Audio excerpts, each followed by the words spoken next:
Is Imax going live and entering the broadcast camera market? We break down what to expect from the company's Imax Live announcement. Plus, we'll tell you about the new app that makes lens selection simple and discuss more product announcements and award winners from NAB. All that and more coming up in this week's Ungraded Camera News, so stick around. Oh, excellent news, the best.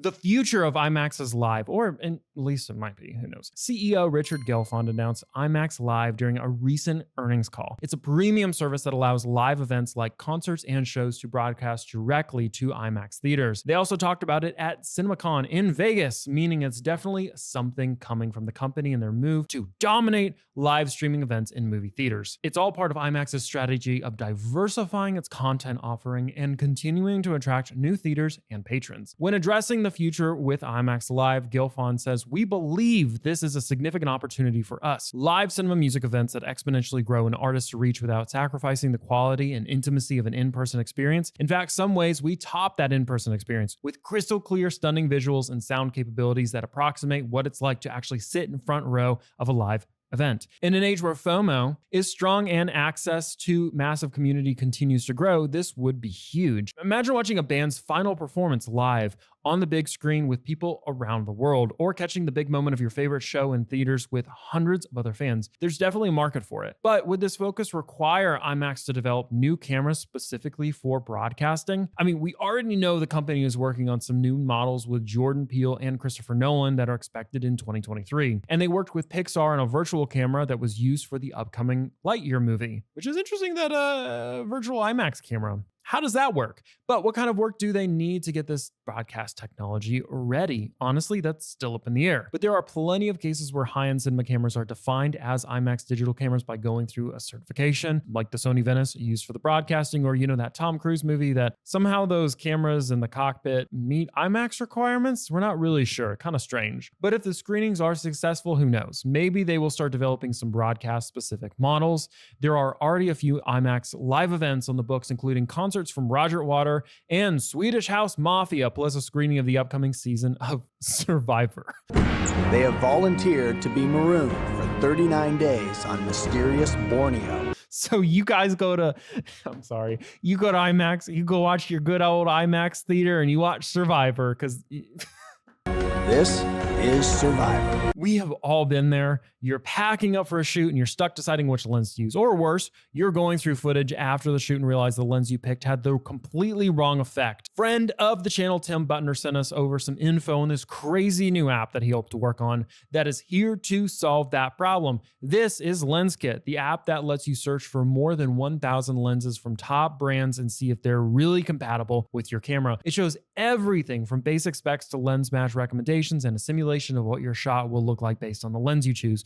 Right now, the app is focused on modern cine lenses from brands like Arri, Canon, Red, Sony, Blackmagic, and more, but there are more plans to add still lenses and other vintage lenses in the future to it. Definitely it's a must-have when you need a little extra advice in a pinch, or you just want to make sure that what you've decided on isn't going to lead to headaches or heartbreak in post. So great work there from the guys who worked on that app. It's award season for products that were showcased at NAB. The show gives out Product of the Year awards for more than a dozen categories, ranging from audio production to studio lighting to cameras. And as you walk the floor, you can see all the products that were nominated, but who took the top prize? Notable products include the Sony Venice 2, yeah, makes sense, Canon EOS R5C, Arri Mira Live, and the Zenith HZ 10000G 100 gig E10 megapixel 1000 frames per second camera. It's a mouthful. So no awards for Blackmagic this year, despite the massive marketing campaign throughout the entire city of Las Vegas. But I think we can all agree on the fact that we know they would have gotten that award if there was a box cinema camera.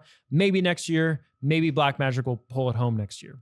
And we'll find out. One thing we haven't talked about in the midst of our NAB coverage is all the announcements from Aputure. And good Lord, it feels like there was a decade's worth of light announcements in the past 2 months, does it not? Like, Aputure kept releasing them and I couldn't keep up with them. And honestly, I have no idea what they've released at this point because I'm still trying to figure it out. The company unveiled 3 new lights at the show that each offer full RGB lighting options, giving videographers a great solution for any environment. First up is the LS600C Pro, the latest in the Lightstorm 600 series. It's Aputure's second most powerful point source LED offering. The new LS600 LS600C Pro offers full color output, a Bowens mount, and includes the LS600 series hyper reflector for concentrating light. There are also 10 user presets for controlling color, including X, Y, RGB, source, and gel presets. The LS600C Pro starts shipping later this year for around $2,500. Next up is the new MT RGB tube light, which seems like everyone is releasing their version of these tube lights these days. This is definitely aimed at both high-end video production and content creators. It's apparently the brightest LED tube light on the market and features the highest resolution pixel mapping and affects refresh rate. You can also dim it lower than other tube lights, which really comes in handy, and it runs for over 100 minutes off of battery power. So that's definitely a plus.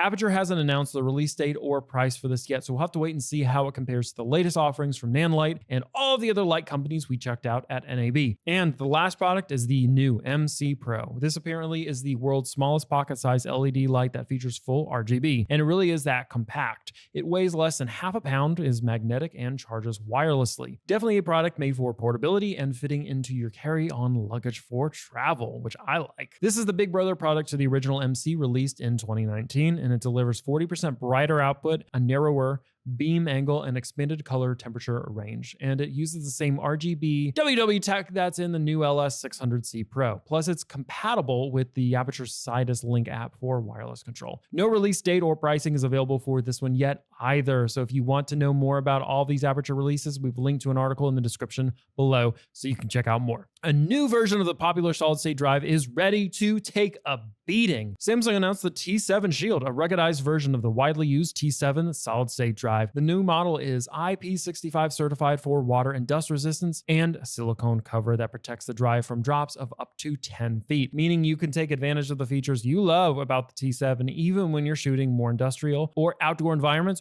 or underwater, which maybe not that last one. The Samsung T7 Shield is available now with black, blue, and tan silicone covers in 1 or 2 terabyte format for $135 or $140 respectively. We've linked to both options in the description. The first update to Davinci Resolve 18 is here. Davinci Resolve 18 Beta 2 is now available for download from Blackmagic's website. It updates the support for the new object mask capability, making it easy to recognize and track movement for thousands of objects. The Davinci neural engine also intuitively isolates things like animals, vehicles, people, and food for advanced grading and effects applications in Davinci Resolve Studio. There are also updates for working with Dolby Atmos and proxies. And I have great news for some of you if you're looking for light reading to add to your weekend plans. Blackmagic released a 4,000 page manual for Resolve 18, and we're sure it's a page turner, but definitely a helpful resource to have handy. We've linked to more info on the update and the manual in the description.